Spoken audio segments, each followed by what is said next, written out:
Magandang hapon sa mga manonood ng TV48.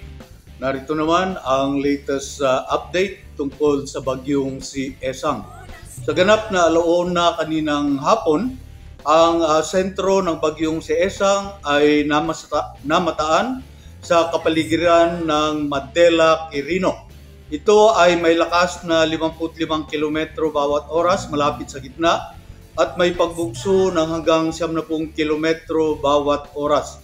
Ito ay kumikilos pakanluran, ilagang kanluran sa bilis na 20 kilometro bawat oras.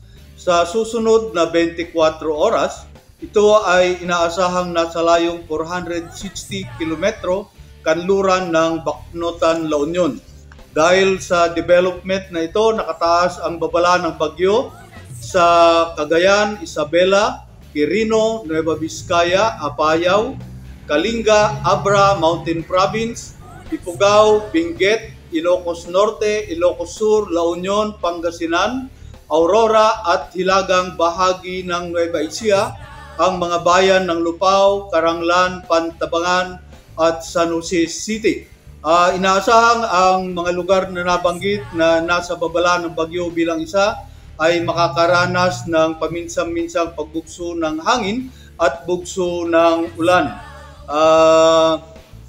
Ang bagyong si Esang ay inaasahang daraan sa may hilagang Luzon sa susunod na 12 oras at ito ay inaasahang lalabas sa may kanlurang bahagi ng Philippine Sea ngayong gabi at lalabas ng ating Philippine Area of Responsibility bukas ng umaga o hapon.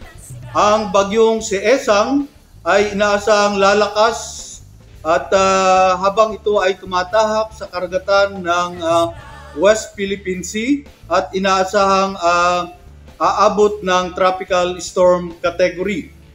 Dahil sa ganitong development, ang Disaster Reduction Management Office at ang mga LGU concern ay inaasahang magpatupad ng mga kaukulang pag-iingat at mag-issue ng babala sa ating mga kababayan upang maiwasan ang anumang pagkasira ng buhay at ari-arian. Dahil sa bagyong si Esang at sa hanging habagat, inaasahang makakaranas ang malaking bahagi ng ating bansa ng mga pag-ulan. Patuloy na imo-monitor ng Pag-asa ang development ng nasabing bagyo at magpapalabas ng kaukulang buletin sa mga susunod na oras. Mula dito sa Pag-asa CLSU para sa TV48, Roger Manuel, direktang nag-uulat.